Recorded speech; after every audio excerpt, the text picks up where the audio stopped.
Educational creativity চ্যানেলে সকলকে স্বাগত। এসআইআর 2026 এটা নিয়ে শুরু হয়ে গেছে চারিদিকে হানাহানি, আপনারা দেখেছেন। বিভিন্ন জায়গায় ভিডিওদের মারধর পর্যন্ত শুরু হয়ে গেছে। যেটি সমস্যা হচ্ছে, লজিক্যাল ডিসক্রিপেন্সি যাদের রয়েছে তাদের হিয়ারিং আসছে। আপাতত এখন প্রয়োজনীয় ডিসক্রিপেন্সি যেটা আপনারা দেখেছেন, যে সমস্যাগুলো 6-এর অধিক ছেলে মেয়ে থাকলে এবং 15 বছর এবং 45 বছর বয়সে ডিফারেন্স থাকলে সমস্যা তৈরি হয়েছে চারিদিকে। নামের একটু বানানভুল থাকলেই তাদেরকে ডাকা হচ্ছে লজিক্যাল ডিসক্রিপেন্সি নিয়ে হিয়ারিং নোটিশ। এমনকি চূড়ান্ত লিস্ট বার হলে একটি সুনামি দেখা যেতে পারে, একটি সমস্যা তৈরি হতে পারে সারা পশ্চিমবঙ্গ জুড়ে। এমনটি বিভিন্ন সমস্যা, এমনকি যে ডকুমেন্টসগুলো দেখানো হচ্ছে সেই ডকুমেন্টসগুলোর মধ্যে সামঞ্জস্যতা থাকছে না। 2002-এ বাবা এবং তাদের ঠাকুরদা ঠাকুমার যে লিস্টের নামের সঙ্গে মিল পাওয়া যাচ্ছে না। বিশেষ করে যে সমস্যাটি তৈরি হয়েছে বিবাহিত মহিলাদের ক্ষেত্রে, কারণ তাদের সমস্ত ধরনের ডকুমেন্টস এখন হাজব্যান্ডের নামে হয়ে গেছে এবং তাদের বাবা মায়ের সঙ্গে যে 2002-এর সঙ্গে লিঙ্ক করাতে গিয়ে দেখা যাচ্ছে কোনো একটি ডকুমেন্টস বাবার নামে থাকার কথা ছিল, সেই ডকুমেন্টস থাকছে না। কারণ তারা হয়তো সেই মহিলা, তিনি মাধ্যমিক পরীক্ষা দেননি, তার মাধ্যমিকের সার্টিফিকেট বা জন্ম সার্টিফিকেট, পুরুপ্ত মাধ্যমিক সার্টিফিকেট সেটি তার কাছে নেই। এই সমস্ত সমস্যার মুখোমুখি বেশি বেশি হচ্ছে। এছাড়াও বিএলওরা যে সমস্যার মুখোমুখি হচ্ছে সবচেয়ে বেশি, তাদেরকে প্রথমে বলা হলো যে ওগুলো ওকে করে দিতে, নো অ্যাকশন করে দিতে, এই সমস্ত করে দিতে হবে, ডকুমেন্টস আপলোড করে দিতে এবং বাড়ি বাড়ি গিয়ে তাদের কোনো অ্যাডমিট কার্ড ডাউনলোড করে তুলে দিতে। এখন তাদেরকেও হিয়ারিং নোটিশ পাঠানো হচ্ছে। এরকম একটি বাজে পরিস্থিতি তৈরি হচ্ছে এবং বিএলওদের সম্পূর্ণ যেটি দেখা যাচ্ছে, তাদেরকে কোনো নোটিশ না দিয়ে নির্বাচন কমিশন অযথাভাবে কাজ করিয়ে যাচ্ছে। এটা আমরা কিন্তু প্রত্যেকটি মুহূর্তে দেখতে পাচ্ছি। সেটি বিএলওদের, তারা টেনশনে ঘুমাতে পারছে না। অনেক কিছুই ঘটেছে, আপনারা দেখেছেন রাজ্য জুড়ে। তো সেরকম একটি আবহে দাঁড়িয়ে এই সমস্যার সমাধান কোথায়? তো কিছু যারা হিয়ারিং এ যাচ্ছে, তাদের যারা সাধারণ জনগণ হিয়ারিং এ যাচ্ছে, তাদের সমস্যা সমাধান কোথায়? তারা সঠিক ডকুমেন্টস কেন নিয়ে যেতে পারছে না? আবার একটা জিনিস দেখা যাচ্ছে, যে এখানে যাদের ডোমিসিয়াল সার্টিফিকেট, স্কুল সার্টিফিকেট, যে আগে স্কুলে পড়তো প্রাইমারি স্কুলে, বা সেই ডোমিসিয়াল সার্টিফিকেট সেখানে অ্যাপ্লিকেবল হচ্ছে না, সেটাও কিন্তু দেখা যাচ্ছে।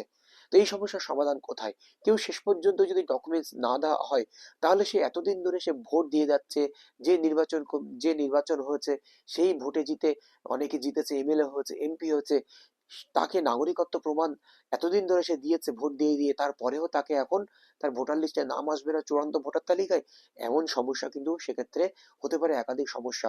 তাহলে এর জন্য কি, একটা মহিলা তো যদি তার বাবার নামের সঙ্গে মিল না করাতে পারে, তাহলে তার ডিএনএ টেস্ট করাতে হবে, তাই ছাড়া কোনো উপায় নেই। তার নির্বাচন কমিশন ডিএনএ টেস্ট করার ব্যবস্থা করুক। তো চলুন আমরা দুই একটি ডকুমেন্টস ফাইল দেখে নিই, যাতে করে আপনার হিয়ারিং এর সুবিধা হয়। চলুন বিষয় সময় যে সমস্যাটি সবচেয়ে বেশি দেখা যাচ্ছে, বিডিও অফিসে হিয়ারিং এর সঙ্গে কি কি পেপার নিয়ে যাবেন সেটা নিয়ে সবচেয়ে বেশি সমস্যা বর্তমান সময়ে। এমনকি দেখা যাচ্ছে বিএলওরা উপায় না পেয়ে তাকে বলে দিচ্ছে, সেই ক্যান্ডিডেটকে, আপনি স্কুল একটি সার্টিফিকেট নিয়ে চলে যান, এটা নিয়ে চলে যান, ওটা নিয়ে চলে যান। কারণ বিএলওদেরও তো বাঁচতে হবে, সেই জন্য তারা এমনটাই করছে। কারণ যারা স্কুলে দেখা যাচ্ছে এখন প্রতিনিয়ত সার্টিফিকেট নেওয়ার ভিড় চলছে। তাহলে আপনি কি কি নিয়ে যাবেন? আপনার যে হিয়ারিং নোটিশটা ছিল ওটি সঙ্গে করে নিয়ে যাবেন।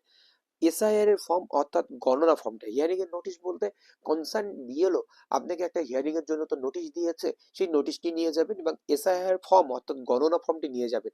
আপনি যে এসআইআর ফর্ম জমা দিয়েছিলেন তার একটি কপি তো আপনি রেখে দিয়েছিলেন, দুটি থেকে একটি কপি, সেই একটি কপি আপনার কাছে যেটি রয়েছে সেটি নিয়ে যাবেন। 2002 এর তালিকা, যেখানে আপনার পিতা মাতা অথবা পিতার পিতা মাতা কিংবা মায়ের পিতা মাতা বা আপনার গ্র্যান্ডফাদার বা গ্র্যান্ড মাদার, এমনকি আপনার প্যারেন্টসদের যদি 2002 এর তালিকায় যেখানে নাম ছিল সেটি আপনারা নিয়ে যাবেন। আপনার নিজের আধার কার্ড অবশ্যই নিয়ে যাবেন, এটি আবশ্যিক বলা হয়েছে। ভোটার কার্ড আবশ্যিক, প্যান কার্ড যদি থাকে নিয়ে যাবেন। নিচের চারটির মধ্যে যে কোনো একটি ডকুমেন্টস আপনি সঙ্গে রাখবেন, যেটি হচ্ছে পাসপোর্ট, জন্ম সার্টিফিকেট, মাধ্যমিকের অ্যাডমিট অথবা সার্টিফিকেট, অথবা ক্লাস 1 থেকে 9 পর্যন্ত স্কুলের সার্টিফিকেট।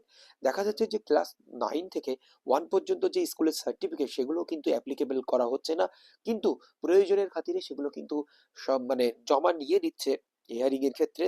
কাস্ট সার্টিফিকেট অর্থাৎ ওবিসি, এসসি, এসটি সার্টিফিকেট আপনারা সঙ্গে নিয়ে যাবেন। এই চারটের মধ্যে যে কোনো একটি ডকুমেন্টস আপনারা সঙ্গে নিয়ে যাবেন। পিতার আধার কার্ড ও ভোটার কার্ড, পিতা মৃত হলে ডেথ সার্টিফিকেট সঙ্গে নেওয়া আবশ্যিক। প্রতিটি ডকুমেন্টস অরিজিনাল এবং জেরক্স নিয়ে যাবেন। প্রতিটি ডকুমেন্টস, আপনার যে ডকুমেন্টসগুলো রয়েছে আপনি অবশ্যই অরিজিনাল এবং জেরক্স ডকুমেন্টস নিয়ে যাবেন। জেরক্স ডকুমেন্টস সেলফ অ্যাটাস্টেড, অর্থাৎ নিজের সিগনেচার অর্থাৎ সই করে দেবেন। যে ডকুমেন্টসগুলো অরিজিনাল নিয়ে যেতে বলা হচ্ছে, সঙ্গে সেই ডকুমেন্টসের জেরক্স নিয়ে যেতে বলা হচ্ছে, সেই জেরক্স ডকুমেন্টসের অবশ্যই সেলফ অ্যাটেস্টেড মানে সিগনেচার করে আপনি নিয়ে যাবেন, সই করে নেবেন যেটিকে বলা হচ্ছে। যার ডকুমেন্টস তিনি কিন্তু এই সই করবেন। যদি আপনি মাকে দিয়ে ম্যাপিং বা ম্যাচিং অর্থাৎ এসআইআর ফর্ম ফিল আপ করে থাকেন, তাহলে মায়ের যে কোনো একটা ডকুমেন্টস নেবেন।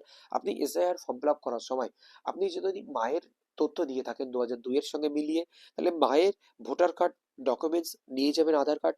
গ্র্যান্ডফাদার ও গ্র্যান্ডমাদার অর্থাৎ দাদু ঠাকুমা দিদাকে নিয়ে ম্যাপিং বা ম্যাচিং করেছেন অর্থাৎ এসআইআর ফর্ম ফিল আপ করে থাকেন, তাহলে দাদু দিদা ঠাকুমার যে কোনো একটি ডকুমেন্টস আধার কার্ড বা ভোটার কার্ড সঙ্গে নেবেন।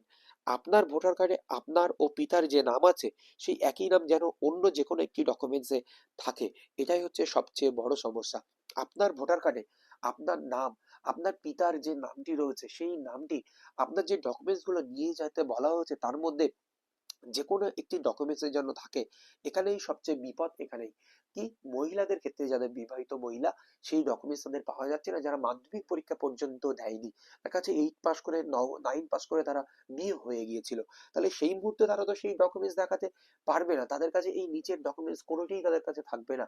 কারণ জন্ম সার্টিফিকেট বলতে মাধ্যমিকের সার্টিফিকেট দেখানো হয়, আর একটা সময়ে জন্ম সার্টিফিকেট কারো ছিল বা ছিল না, বিভিন্ন বিষয় অনেক কিছু রয়েছে, সেখানে এই সমস্যাগুলো কিন্তু তৈরি হয়েছে।